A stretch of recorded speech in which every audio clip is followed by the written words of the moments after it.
Johnson Wax program with Fibber McGee and Molly.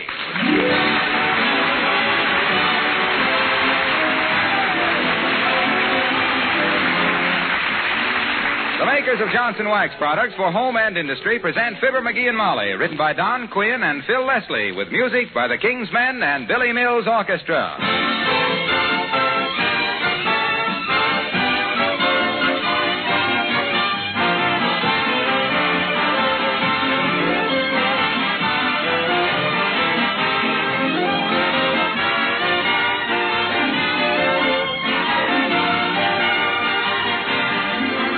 If you have light-painted woodwork in your home, you know what a problem it is, especially with children around, to keep it clean and spotless.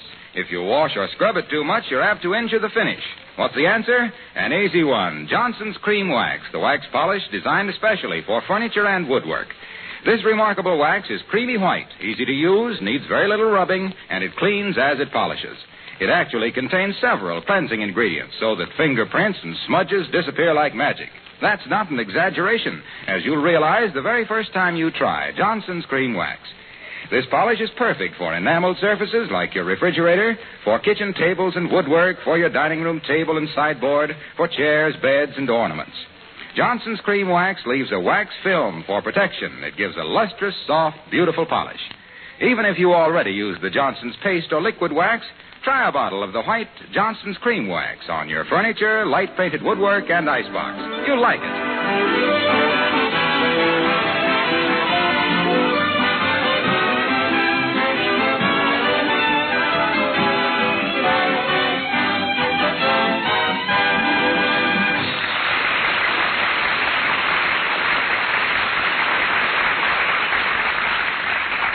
Nobody can be so completely Western as an Easterner who has spent 2 weeks west of Kansas City.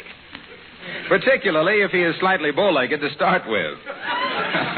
And here, trying on his old ranch clothes in anticipation of a visit from an old Western friend, we find himself, of Fibber McGee and Molly.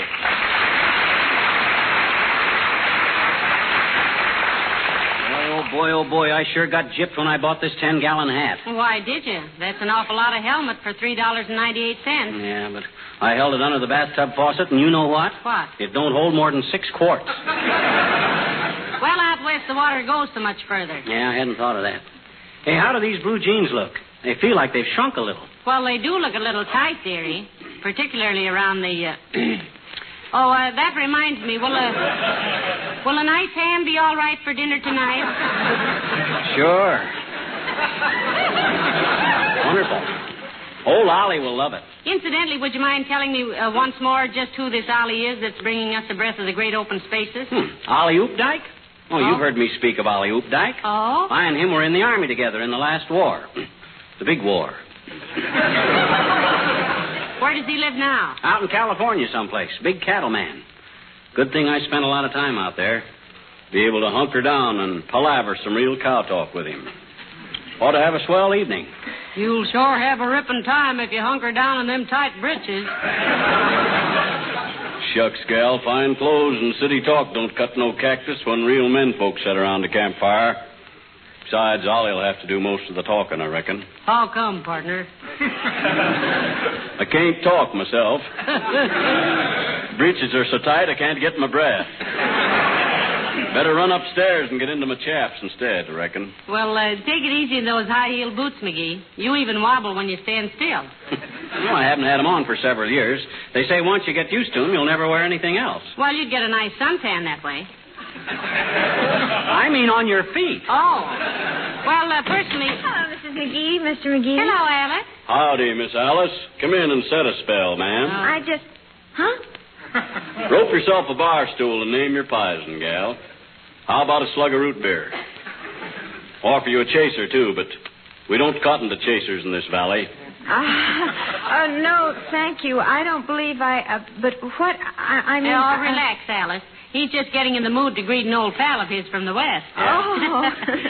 Hunker down by the fire, miss, and let old Hop-along McGee tell you how he used to rustle cattle.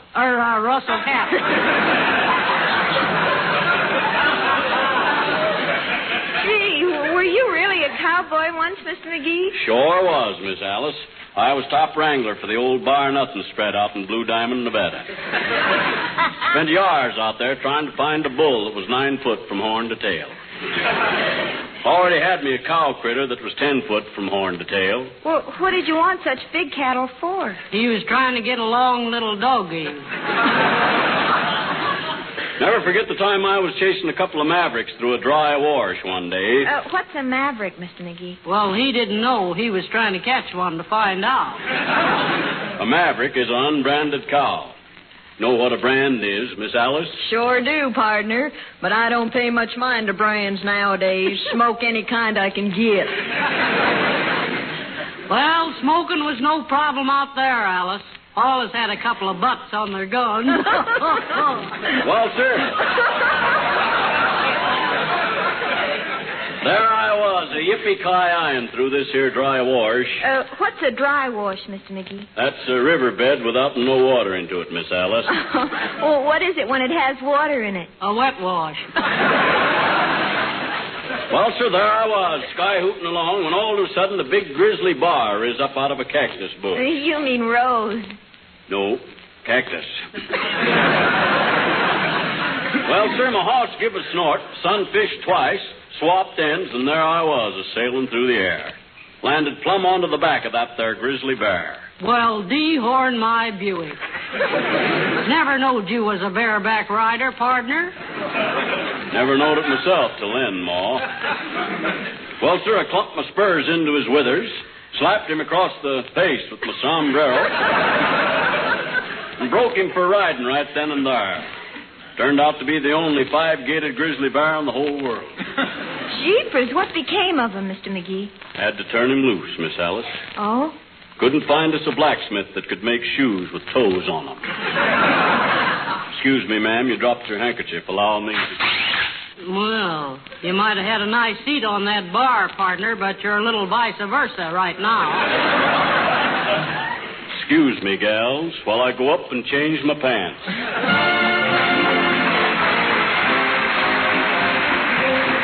Billy Mills and the orchestra and Magic is the Moonlight.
Well, how do I look now, Molly? Got my spurs and my chaps and my neckerchief on. Very horse opera indeed. What are you carrying the rope for? So if somebody calls, you can tell them you're tied up this evening? No, I'm going to brush up on my roping. Now, here's how we do it, Molly. We enlarge the loop, insert the finger between the main line and the loop, and with a graceful twist of the forearm, we start swinging the rope like this. 1, and 2, and...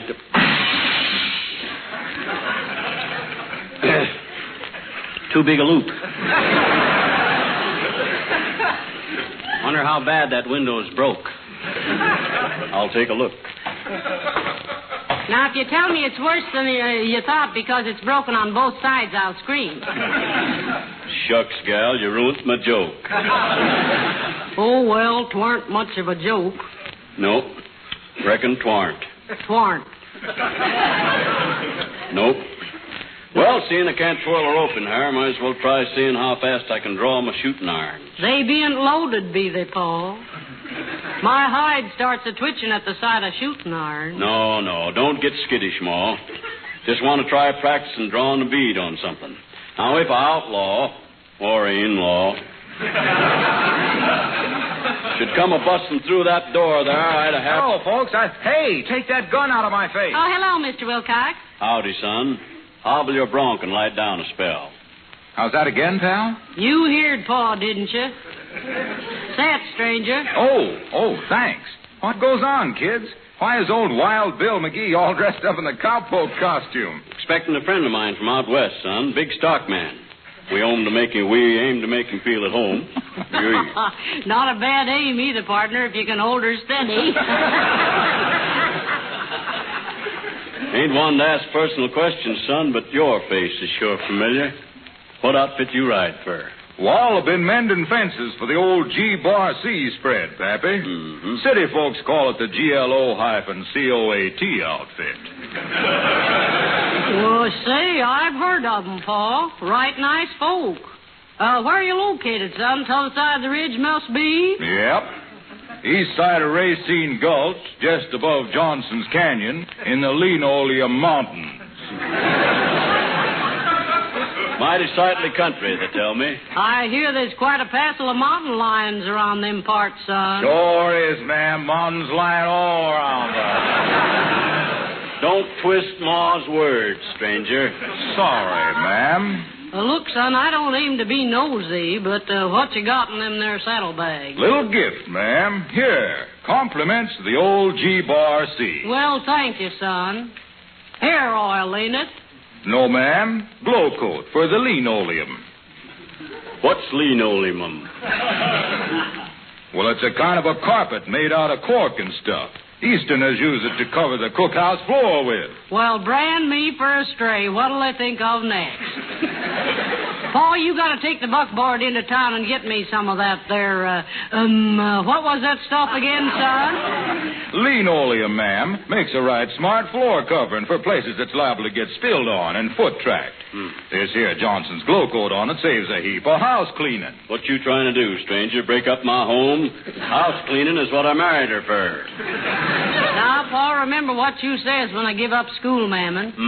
You says when I got the chickens fed and the harness polished and the lamps filled and the windmill oiled and the butter churned and the garden patch weeded, I could have the whole afternoon to myself.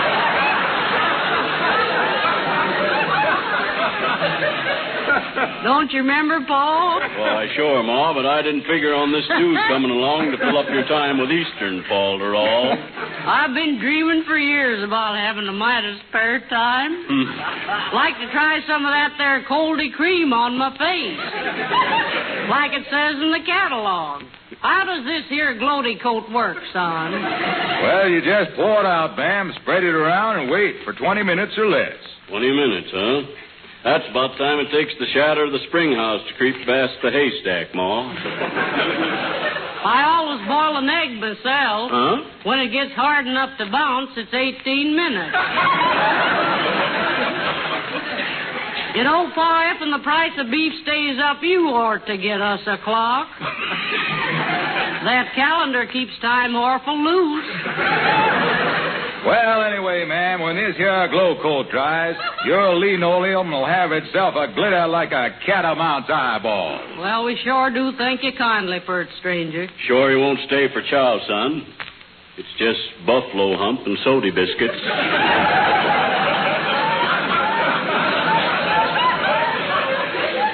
But you all are sure welcome. Well, that's mighty neighborly of you, mister, but I got to get back to the outfit afore dark. Evening, ma'am. Evening, son. Hey, my gosh, you hear that? Sounds like he's riding away. Ha, ha, ha. That was just me slapping my leg.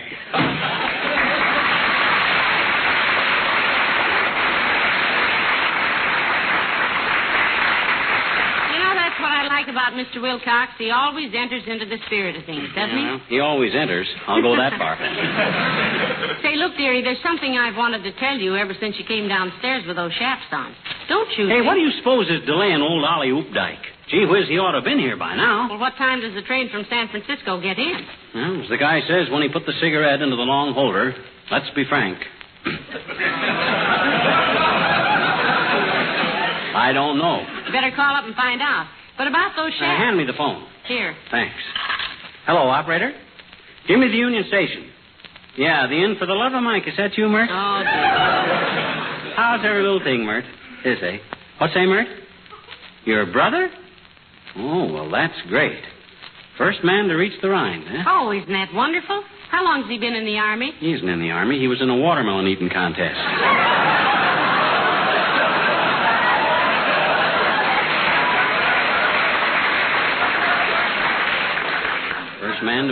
First man to reach the Rhine.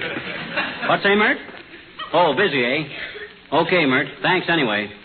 Line's busy. Well, stop worrying now. He'll get here all right. And as I was saying about those shafts of yours... Oh, maybe this is Mr. Oopdyke now, dearie. Come in. Oh, no, it's Dr. Gamble. Hello, Doctor. Hello, Molly. Hello, McGee.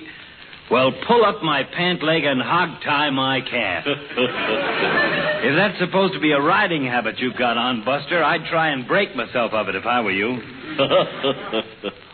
Howdy, Sawbones. Sure glad you come. Bring your kit bag out in the corral. We got a mighty sick heifer out there. That's some loco weed, I reckon. Oh, come off it, McGee. You're about as Western as the Fulton Fish Market. Well, he's just practicing, Doctor. We're expecting an old friend of his for dinner. A big stockman from California. Sure be glad to have you nuzzle up to the feed box with us, partner. Victuals ain't fancy, but they're mighty wholesome. Especially the donuts. Now listen, you miserable masquerading little mugwump. Easy on that cussing, stranger. Easy there. There's a lady present. Where? Oh, me. Now look, you 10-cent reprint of a counterfeit buckaroo. Lay off that bunkhouse baloney.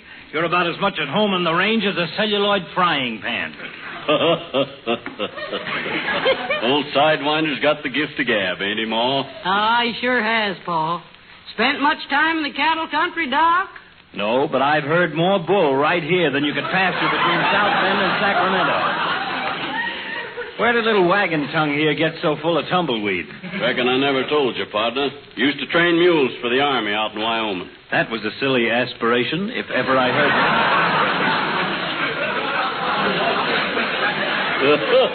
Say, Paul, tell about Bessie. You sure done a job with her. Yes, I surely did.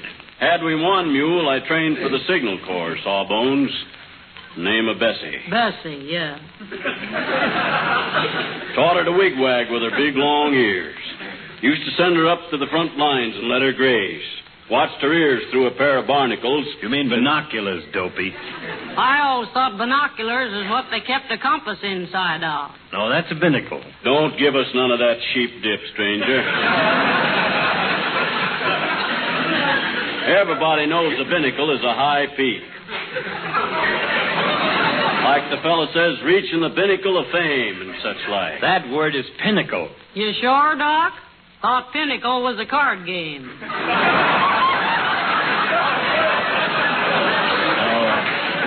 Molly, you're thinking of pinochle. Then what in tarnation's a barnacle, city slicker? A barnacle is a marine animal. Well, Bessie weren't. Bessie were an army animal. Well, sir, we keep a watching her ears through a pair of barnacles. I pass. Bessie kept a wig-wagging information back to us. How many patrols was out, where the gun emplacement was, which way the trenches run, and all stuff like that there. Took them heinies 3 years to figure out where we was getting our information from. And then what? As if I cared. Then when they finally caught on, they shot poor Bessie's ears off, Doctor. Cleaner than a whistle. Had to give poor old Bessie a medical discharge. I don't know why that should have stopped an ingenious little rascal like you, my friend. Why didn't you teach her to signal with her tail? No, sir. I was never one to take no back talk from no mule. What a cowhand. Have you ever been on a horse that wasn't made of wood and didn't go round in a circle? Oh, sure, Doctor. He spent a couple of summers on his uncle's ranch. Remember those evenings around the campfire, dearie? Sure do. Listening to the cowhands strumming their guitars and the singing, I can shut my eyes and hear 'em now. Yes, sir. Old Slim Darby and his prairie dogs. Squatting around. Great tender feet whilst he sings my song. I'm an old cowhand from the Rio Grande, but my legs ain't bowed and my cheeks ain't tanned. I'm a cowboy who never saw a plow, never roped a steer, never milked a cow, and I sure ain't fixin' to start him now. Yippee-ki-yo-ki-yay, woo-hoo! Yippee-ki-yo-ki-yay. I punch cattle when they're fried in a pan. I can hardly tell beef from pork. And the only leather I ever pulled was in a subway in New York. Oh, get along, little doggy, get along, old cowhand. Rio Grande. Learn to ride. Oh, learn to stand.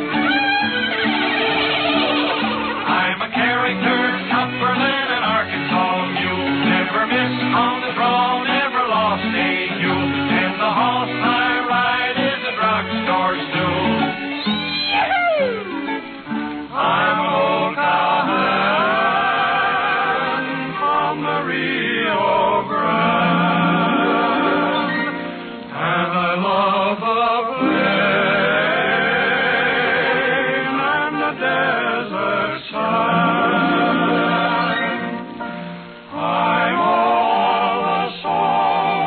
I'm the cowboys know about the big corral where the doggies go. 'Cause I learned them all on the radio. Yippee-i-o-ki-yay, yippee-i-o-ki-yay, yippee-i-o-ki-yay, yip-yip-yip-ki-yay.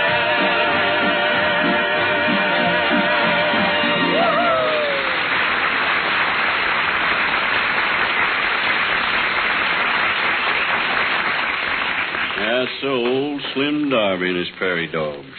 Let's see now. They were Slim, Rimrock Robinson, Deadwood Dobson, and Lightning Rod Lynn. Whatever became of those boys? Oh, big dude named Paul Whiteman heard 'em and took 'em back east. Yeah? Last I knowed of 'em, they was calling themselves the King's Men. Well. Now, I claim they'll never get no place with a moniker like that there. Look, dearie, I don't like to change the subject, but those chaps you're wearing... They're pretty snazzy, eh? Hey, what are we having for dinner, Molly? Mr. Updike. No, I mean to eat.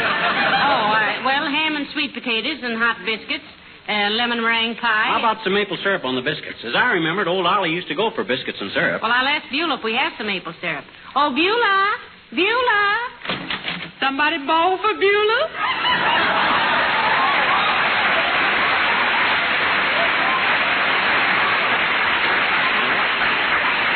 You got any maple syrup to put on the biscuits, Beulah? Yes, we sure have. But with ham and yams and pie, it's going to be awful rich, Miss McGee. Oh, let the boys have it, Beulah. It isn't every night we have one of Mr. McGee's old sidekicks for dinner, you know. Yes, ma'am, only it ain't going to be a sidekick. It's his front. This guy's a big cattleman from out west, Beulah. Those guys can digest anything. Well, soap get an ostrich, please, sir. But they always wind up as a feather in somebody else's hat. Well, don't you worry about it, Beulah. It's their responsibility, and we've got to show Mr. Updike that old Western hospitality. Yes, ma'am. As long as we don't have to show him an old Eastern hospital. Reason why I'm wearing this cowboy outfit, Beulah, is I wanted to make him feel at home. Look kind of strange to you? No, sir. They don't? No, ma'am. I cooked for a couple of years at a dude ranch out in Yuma, Arizona. You mean Yuma, Arizona? Yes. And 3 years at the Barrow Ranch in Phoenix. The Barrow, Beulah? Yes, and they called that because folks always used to come running up the road to borrow a cup of sugar, borrow a couple of eggs or something. I always liked Phoenix, Beulah. Beautiful place. Why'd you leave there? Oh, I like Phoenix too, sir, but they wouldn't raise my fee, so I said nix. Didn't you like ranch life, Beulah? Oh, it's real healthy, ma'am. I admit that, but I'm a city gal. You see, I can't get to sleep last night. I hear fenders banging, flat wheel streetcars clanking, cops whistle, and milkman keep them bottles noisy. You mean you'd rather be here with a wolf mooning at the bay than out there with a wolf baying at the moon? Yeah, that's what I said, baying at the moon. Yeah, that's what I said. Oh, look, I didn't say that.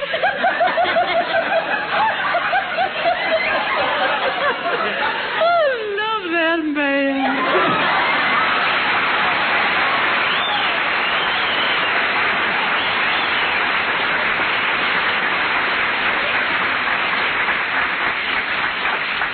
What was I about to say before you... I know.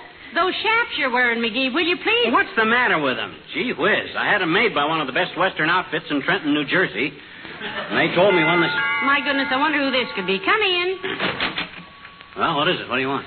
I'm looking for the residence of Mr. Fibber McGee. Well, this is it. And state your business briefly, Bud. We're expecting company. And... I am Oliver Oopdyke. Heavenly days, Paul. It's Ollie. Well, hem-stitch my hackamore if it ain't. You ain't changed a bit, Ollie, old hoss. I'd have knowed you any place. Why, sure. Lie down and set a spell, partner. You're sure a sight for these old eyes. This here's the little woman, Ollie. Molly, this here's Ollie. Ollie, Molly. How do you do? How do you do, I'm sure. Please come in and sit down, Mr. Oopdyke.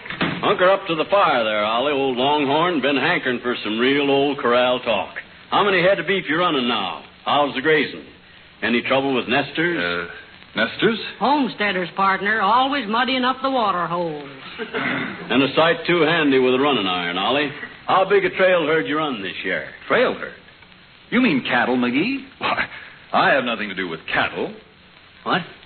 I thought your letter says you were a stockman. I am. Stocks and bonds. I said I was on my way to New York because of bull market conditions. Oh. Well, dinner will be ready in just a few minutes, Mr. Oopdyke. Would you like to wash up a bit? Yes, thank you, I would. Head of the stairs and second door on the left, Ollie. Thanks. Stocks and bonds. Bull market. Look, sweetheart, before he comes back. Huh? Those chaps you're wearing. Yeah? You're supposed to wear pants under them. Oh. Oh, my gosh. I thought they were a little drafty.